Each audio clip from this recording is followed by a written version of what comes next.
Welcome to the Project S.A.F.E series. S.A.F.E representing Seniors Against Financial Exploitation. This program has been designed to safeguard our seniors and their adult children from scams and other financial situations where people are trying to take your money from you. It is a rampant situation that in this country alone is taking somewhere between $15 and $20 billion away from seniors each year. My name is John Ryan. This is my partner, Peter Janowsky, and with the Ryan Janowsky Financial Services Group. Our guest this morning, and I'm saying it again, which is fine, is Toni Logue, who is an Assistant Attorney General with the New York State Attorney General's Office. Good morning, Toni. Good morning. So I'm here to talk about scams that primarily affect seniors, but it could affect other people. So you might see a scam is generally, there's three components of a scam. It's called, we call it the anatomy of a scam. But there's usually someone comes to your front door or they call you and there's some type of hook, something that we have this great deal, you know, and perhaps, you know, it has to do with construction in your house or it has to do with refinancing your mortgage, and it hits something in you like, oh, I really need to do that, I'm in a bad strait. So that's the hook. There's also the individual who approaches you, tries to develop more of a personal relationship with you. So they try to, you know, connect with you, like talk about your kids, something that is inappropriate for someone you just met.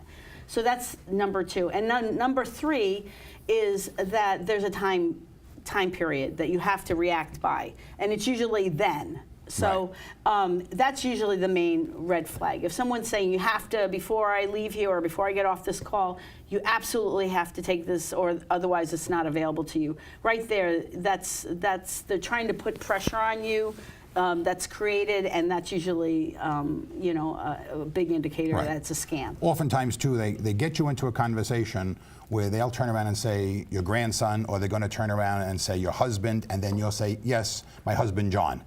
And then they'll say, oh, yes, and John was. They have such a way of manipulating you into thinking that they're your friend. Right, and they use your first name, which is so inappropriate when you meet someone. Over and over. Over and over again, right. It's definitely, they almost study to do this. This is not somebody going for the first time trying to scam you. They make so many calls a day, and Peter says it all the time. If they hit one or two, they're a success. And they'll make 500 calls a day. Yeah, if you're making 1,000 dials a day and one hits, it's worth it. Right. So say for mortgage refinance, someone's having, you know, they're underwater with their mortgage or something, and they're desperate, and you just happen to call. They think it's like God sent your call, and they're very interested and they want you to help them. So they kind of start believing what, you know, what the person on the other side is saying. An interesting one, which unfortunately seniors and adult children, which our parents get involved in, is co-signing student loans. Right. And now there's a lot going on with student debt relief, which is all scams, and it makes the picture worse. Right. So it had been mortgages, because mortgage people were having issues with the mortgage. Now it seems to have switched to student loans. Students' loans are not dischargeable in bankruptcy. Once you take a student loan, there's no way you cannot pay it off. So when you have people calling saying they're going to give you student loan relief, or they're going to be able to negotiate on, that's a fallacy. That does not happen. There's laws protecting loan, you know, banks and stuff who give these kind of loans so that they don't have to reduce anything. So that's a scam. That's absolutely a scam. And also it's a shame, which is separate than a scam, but student loans. Many times these people do not realize that no matter what happens in your situation in life, you can lose everything. You still owe the money back on your student loan. You can't get away with it. We have a PowerPoint presentation on our website regarding student loans, because it's really, it's like almost like the kids are taking on a mortgage of a house. Absolutely. And I don't think people realize that, and since it's not dischargeable, you know, they think they're going to get the big job at the end, you know, and then it doesn't happen. And then they're constantly just paying this loan off, or the interest on the loan. It goes into forbearance, which basically means you're not paying anything on it, but it's still accruing. And you know, so it's very, you know, it's terrible. Actually, it's a big story. Unfortunately, it may not always be newsworthy, but student debt has outpaced credit card debt in this country. I'm not surprised. It's a scary situation. You're talking way over $1 trillion. Right. Actually, you know, let's go back for a second. Give out your information and the phone number, because if you have a website and you have something like this that people watching this program they can go to your website, Right. get the information. So it's the Attorney General's office. It's ag.ny.gov is the website. I'm from the Nassau Regional Office, so that is at 200 Old Country Road in Mineola. We're happy to have walk-ins. People call us 516-248-3302. We take consumer complaints. We have consumer rep who will help you with writing out your complaint. And then we're not your attorney, but we try to negotiate on your behalf with a vendor. If you have a consumer dispute, that sort of thing. Or if you just have complaints about your internet, like you don't, have privacy concerns, whatever it is. So a vendor complaint, if I'm going to do something on my house, Right. I can actually go to your office to find out if there's charges against this person, who I think is a good guy, but he might have 5 or 6 cases against him. Right. So our website, we actually, I think actually Nassau County and Suffolk County have their own websites. I'm not sure if we track vendors, but Okay. we track complaints against people. We do okay. complaints. But like That's I know public. Nassau and Suffolk both have like wall of shame for contractors. Where like somebody who's had multiple complaints against them. Because I had a case involving an electrician who was actually, was working on the side. He's supposed to be in the union, but he was on this wall of shame in Suffolk County. So there are, so you should definitely look up people before you engage them. But the best way to get somebody is by word of mouth. Right. Your neighbor, your friend, you like what that person, what they did on their house, and they had a good relationship. It worked well. They were on schedule. That's what you want. So I wouldn't just, if someone shows up at your house or sends you a flyer, I would be very, I'd be leery about signing up with those people. We tell people all the time the best source is a referral. Right. You go into the supermarket and somebody has one of these flyers up and you rip the phone number off the Right. bottom, you're out of your mind. Yeah. There's no vetting process there. Right. And unfortunately, especially with seniors, they can turn around, they bring somebody into their house, they could be the sweetest person in the world, Right. and then after they've gone home, they realize the jewelry's gone or Right. something's gone. Exactly. And when that something occurs, it changes their life. An 85-year-old to find out she let somebody in, And what happens? how many of those go unreported? Right. What Because people are embarrassed that that happened. Oh, it's- yeah. And then they really distrust anybody and they don't reach out for help when they need it. That's what happens. What's yeah. the most common report that you get? Recently we've had a top 10 of the categories of complaints we receive. A lot of them now, because the internet is so prevalent in our society, Right. we get a lot of either internet services, privacy issues, child safety issues. Second is automobile. If you purchase an automobile and something happened to it, Right. we had the lemon law, so people aren't always aware of that. Within a certain amount of time, if something goes wrong with your car and they're not going to cover it, that sort of thing. Right. Consumer-related services like security systems, catering services. We get a lot of landlord-tenant complaints that they're being harassed, like construction is being performed as a sort of harassment to get people to Right. move out. Utilities, like wireless and residential phone, complaints, I've been charged too much.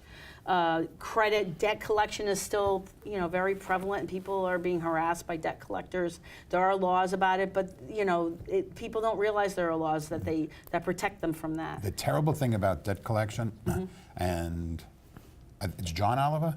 Yeah. John Oliver did a show one night where these debt collectors go and buy that debt for like 5 cents, 10 cents Right. on the dollar. So you owe $5,000, and for whatever reason, you got into trouble, you can't pay it back. They're buying it for $500, putting interest on the $5,000, and then getting a judgment against you, or if you're happen to be working someplace, and can wind up getting $10,000 back for their $500,000. Right.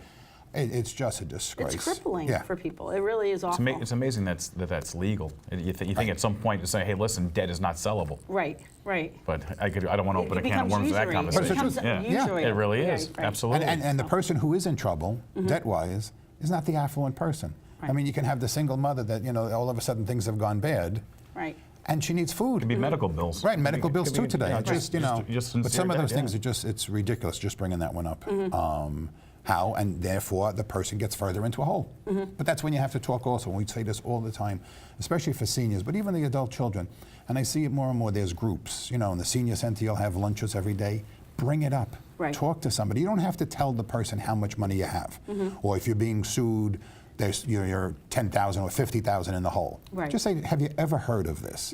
Because that's the only way you get these scams going around. Right. You have And to they'll say, talk don't about do it. that. Nobody you have does. to talk Yeah, about Nobody it's talks. a shameful thing. Yeah, that's why communities Unfortunately. are really important, like senior citizen communities and stuff, because it gives you a real It's you a can forum. Right, a forum. It's a good forum. Right, Yeah. to just kind of talk about it informally and not have to really say anything personally if you Right, don't want because to. we've had situations where, of course, nobody tells anybody, and then when it falls apart, we'll say to the kids, well, your mother was doing that, we didn't know, or your father, etc. And it Right. just snowballs. And why they don't want to share, I mean, I know there's an old mentality, but today, that's who they prey on, is the person that they hope won't tell somebody. Right, Especially like with the housing scams, not housing, home improvement. Oh, right, home improvement. Because, you know, if I turn around as if I'm 85 years old and I tell my son, you know, this is broke, that's broke, Dad, you shouldn't be in that house. Let's get you into a home. Right, So right, the right, vendor right. will come in, rob me, I'll Right. pay him because I don't want to tell anybody. Right, right. No one wants to lose their pride. Right, It's exactly. a very hurtful thing. They're afraid of the Yeah, consequences. it's emotional. It's Right. very emotional. Sure. And it reflects on how they view themselves, too. I wanted to mention this, though. Yeah.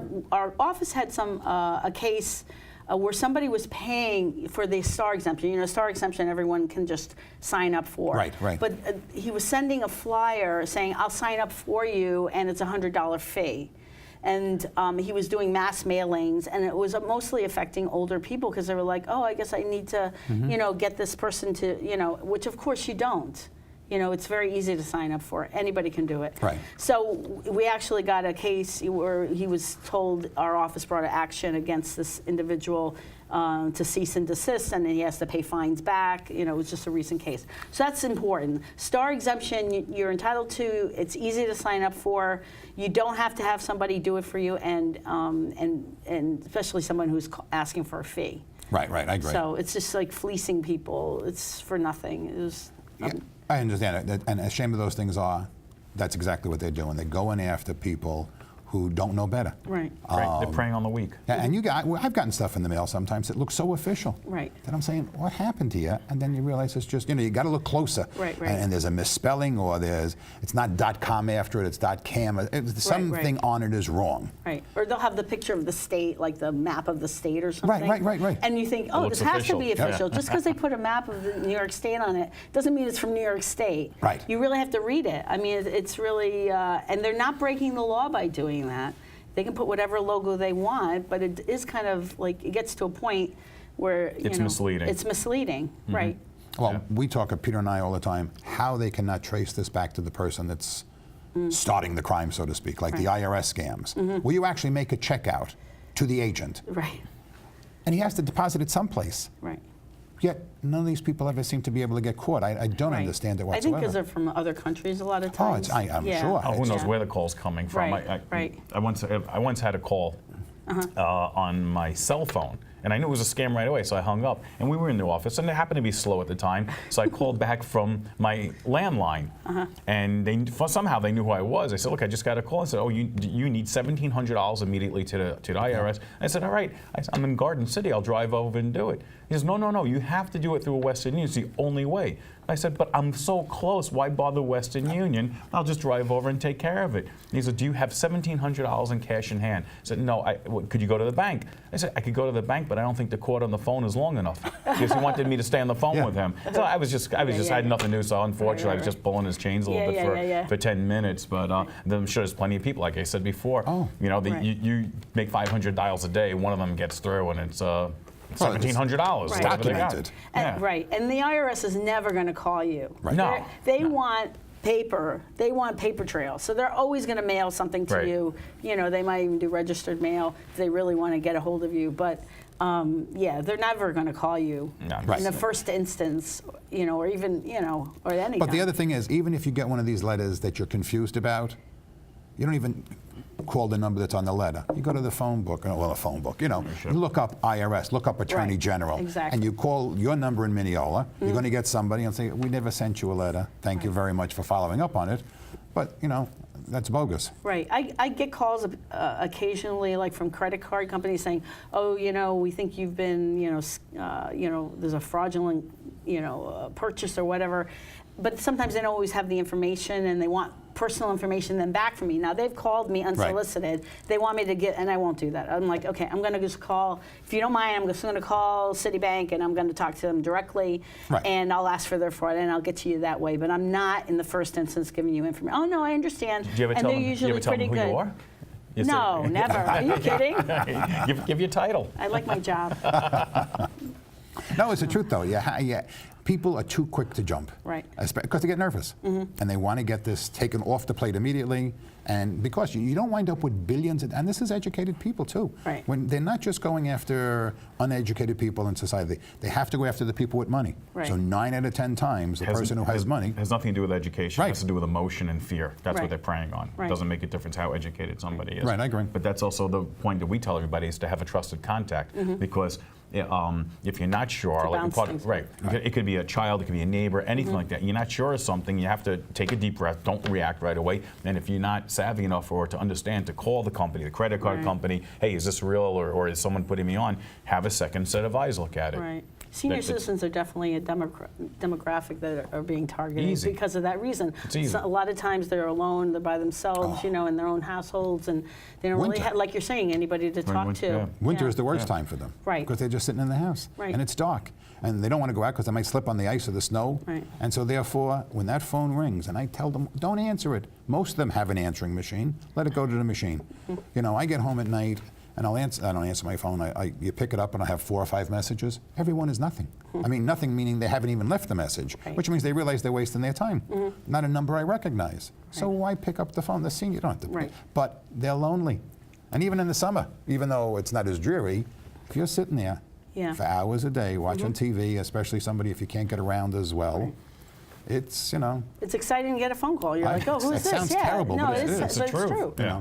And then another one that you have to watch out for when you say exciting to get a phone call is charities, bogus charities. Because now I'm not trying to scam you, and I'm not making up a story about your house, but I'm calling for the boys and the little girls or the cancer victims or something. And you start a conversation, and then next thing you're sending a check for $100 or $200, and we've seen it with clients that years later, not years later, but when somebody finally gets in to review their accounts and they're saying, who's this $100 a month going to? Right, exactly. Well, the XYZ organization, but it doesn't exist. Right. And that's happened to me. I signed up I thought it was a one-time to a campaign or something, and all of a sudden they're taking out once a month. I said, I never signed up for that, and I want those reversed. Otherwise, I'm going to complain. File a complaint. But you did, unfortunately, because you signed something, but that's the confusion of it. So it happens to everybody, and I'm pretty good at that. I'm always kind of reading the small print, but it can happen to anybody. The Attorney General's office, I believe, has a charity scam, or not a charity scam. How can a person find out if I call up and I'm saying it's tots for somebody? How do I find out if that's legit? So there's a database. You have to go on the internet, but I think you can make a phone call to the Charities Bureau, and I don't have that number here. Okay, that's fine. But if you call our office, the number I gave previously, I'm sure we could direct you. What's that number again? It's 516-248-3302. We could direct you to the Charities Bureau in New York City. They're the main, at least downstate. So the point is that number you just given, if anybody has any sort of question, basically, start there. Call that number, because somebody in your office is going to direct them to the right authority. Right. Even I have to say, even for Nassau County, for Suffolk County, we give referrals all the time. We're often the first place that people call.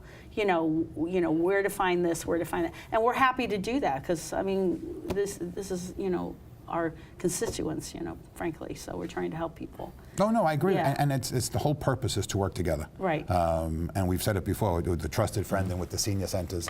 And the next generation coming up is going to be better because they're less trusting, to be honest with you. From the very beginning, they're less trusting, so they're reading more. And this is women are working. Right. So, many women who lose a husband at the age of 80, 85 are doing the checkbook for the first time. Right. No. They're doing everything for the first time. They're totally lost. And we tell them all the time, if everything was good enough when your husband was alive, it's good enough now. Let's take your time, we'll get organized. Right. There's a transition, right. But that's a lost woman, unfortunately. Right. Whereas a 65-year-old or a 60-year-old, you have both working, it's a whole different world. So I think these scams will abate with time. They'll come up with something different. There's always a scam. There's been scams since the beginning of time. Right, So okay. they're always selling snake oil. Right, you're right, you're right. Look at that Something star like that. exemption. Who thought that somebody would be like trying to get a fee Right, out of right. something that you just get automatically? amazing, yeah. It's so despicable. So anyway, sorry. It's easy free. Right. Yeah. When you go to, from a housing perspective, what is the recourse? Because this is a big one. I know from the DA's office, you know, the number of complaints against contractors is huge. Somebody comes to my house on Monday and I say, okay, you can do this, and I sign a contract with them. And then that night I said to my daughter, you know, like, here's what I'm doing. She'll say, Dad, you're out of your mind. But it's too late? Oh, no, Or- you have 3 days, 3 business days to cancel a contract in the state of New York. Oh, okay. That's it. Yeah. Wow. So that's important. I mean, Yeah, again, that's important. Yeah, it's not a lot of time, but you have to like kind of go quickly. But and then after and the 3 days, you're certified obligated. mail, I'm officially canceling this. You know, get certified. You know, so you have- return receipt. oh, I would right. do that. Yeah, you need some kind of proof that you've sent it and that they've received it. Right, because just calling the guy, you can turn around. and Right. say, Oh "I heard yeah, from I you." never got a recall. You know. Well, It's Right, right, right. It makes Same thing sense, with though. contracts. I tell you that before. The Oh, that's a contracts big one, yeah. With like gaping, you know. And you've said that on the radio, but now this is TV, so you can actually show it. Yeah, yeah. Well, you get a contract, and there's like a big space, you know, this text, you know, of the terms, and then a big blank space, and then a signature. Often, you know, you just sign it. You don't think anything of it. I cross that out. Right, right. You know, and I put my initial next to it because they could add terms Right. after the fact, and you have nothing unless you have a copy. And often people, you know, lose copies because they feel like, oh, they have it or whatever, or I'm not going to need this again, and you have nothing to prove it. I had a contract in the last year, an agreement. It was a work agreement, but nevertheless, everything was on the first page. It had to be signed by me and somebody else and notarized. That was on the second page. I signed the second page. The other person signed the second page. We both had it notarized. That's all that was on that page. Right. And it was at the top They of the could've page, so it put a made no whole other- difference. yeah. But it's like that was our notary, Yeah. and it's like, and I remembered you at the time because. It doesn't have any indication of what, it didn't say I'm notarizing the signature from the paragraphs before it. Right, right. It's just a I try piece. to It's a good avoid that point. even in my papers, you know. I Yeah, try it's to, just a like, piece of not- paper, you know, with the It's a signature. good point. People aren't versed in it because it's not something you're doing once a week, signing contracts like that, and there's no class on it or anything like that. But Right. that's a good little point. Never thought about that. Right. The blank spot. We're trying to push a lot into just a few more minutes to go. The grandparent one, which Right. I know has come down a bit, but my mother-in-law actually got one like 2 or 3 weeks ago. There's Oh, an really? email Right. form too a Wow. lot.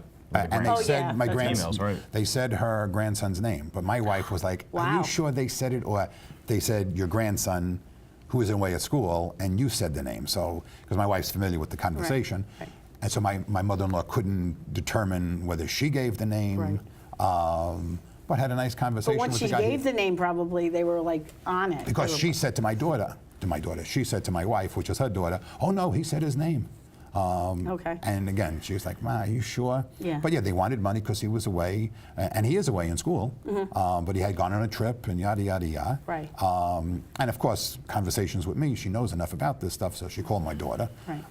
But she was nervous, and she called him, but she had the brains to call his cell phone. Right. And he answered the phone, and she said, "Where are you?" And everything was fine. But that's another one that just... Right. I think Facebook actually helps now more because people, even grandparents, are like hooked into Facebook, and you know where your grandchildren are, you know, or they're, you know, if they were going on a trip, you'd get all these pictures from, you know, Barcelona or something. Right, right, It right. could also help the scammer because they could harvest information from it. That's they true. see who's That's connected and true. they get names and where they are. Oh, I see, Right. your grandson Joey's in Europe or whatever. Oh, I see he that's was just true. there, and guess Yeah. what? He needs money. Could you send it to him? You know, and when I go on a trip, I rarely put anything like contemporaneously on Facebook because I don't want people to know I'm away. Right, that's true, too. So I often, at the end, when I get back, then I'll put the pictures on, but I don't do it generally at the time. You could put fake photos up showing that you're home, like mowing the lawn or Yeah, something. right, Like, oh, look at this yard work I have to do today. I'm here all day. Yeah. Well, that's true. I didn't even think of that from the Facebook perspective. Oh, yeah. It can help, but it also Right. can hurt. Right. Because you're showing pictures and say, "Oh, Toni's away this week. Obviously, she's in Florida. Right. She's not going to be at the house." Right. But even like with kids, they're always texting, "I'm going to this party, I'm going here, Oh, I'm yeah, going there." yeah. If someone's really a predator and they're watching them, they'll just know that they're at a certain, location, and then they'll follow them home or whatever. So you have to really, I don't know, I'm home alone, my parents are away, you know, that kind of thing. Guess what's going to, you know. Oh, they it's make bad. it easy. Yeah. Yeah, so you have They to make be, it kids easy. have to be very savvy, although it's very liberating, but they have to be very savvy Right. The and technology not trusting. is tremendous,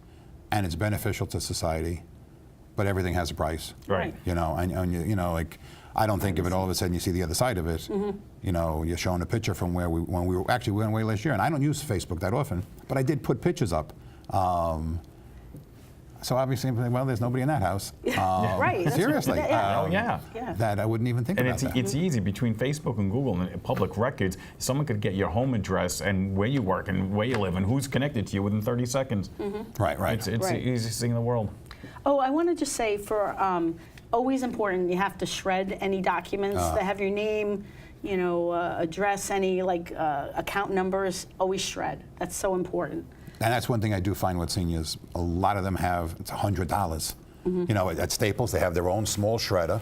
Just put the envelope through. You don't have to put all the material inside it. You know, you get Right. this junk mail, you can throw that away in recyclable. Right. But your address should be shredded. Right. And town of North Hempstead has a lot of these shred-a-thons, right? Free Right, shredding or something. Right, free yeah. shredding. So yeah, just save it. If you don't have a shredder, you then save it. And They're just bring it there. becoming more popular. The town has it, the AARP has it. Now even some of the schools are trying to. I mean, Which is it's a good. good way to bring the community together. Right. You know, they bring this truck in, a shredding truck, there for a couple of hours, and you know, they limit how many boxes you can bring, which is fine. Right. But it's a clean out. Right.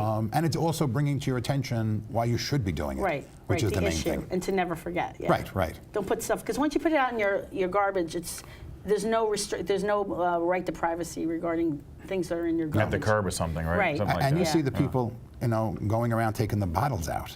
So they could be taking anything. Of Honestly, course. they take the bottles no, out. There's and nothing they're wrong with that. entitled. I mean, it's like, On the curb, that's it. On the curb, I'm told, You we have only no have a minute yet expectation. to go, but Right. on the curb, it's theirs. You're right, things do go on the curb, especially in my neighborhood. We notice if we throw certain things out, like I threw out an old television once, it was gone in less than an hour. Right. And I even helped the guy put it in his van. Yeah. You know, he's trying to make a few bucks, and he was telling me that there's certain parts inside the TV, the motherboard, they use for scrap metal that they get paid on. But the point is, it's right next to everybody else's garbage as well. So if something, you know, it's not keeping dishonest people out, but it's Right. keeping honest people out. If something's lying in an envelope with all the information, someone might be tempted right, to take it. Right. Right. Another point I would say is don't put any mail out in your mailbox to be picked up by the post office. Put it into a postal Yeah, box. Right. some people do Absolutely. Yeah, because that could be, you know, frankly, Perfect. stolen. Actually, we're out of time. Tony, I want to thank you so much for participating in this episode of Project SAFE, which is Seniors Against Financial Exploitation. And if you'd like a program in your neighborhood, the phone number, Peter? Yeah, our phone number is 516-719-6396, and we'll be glad to come in and present in any social group, a business organization, a place of worship. And I'm Peter Janowsky, John Ryan, Ryan and Janowsky Financial Strategies Group. And thank you again, Toni Logue, for being here with us from the Attorney General's office. Happy to be here. Thank you.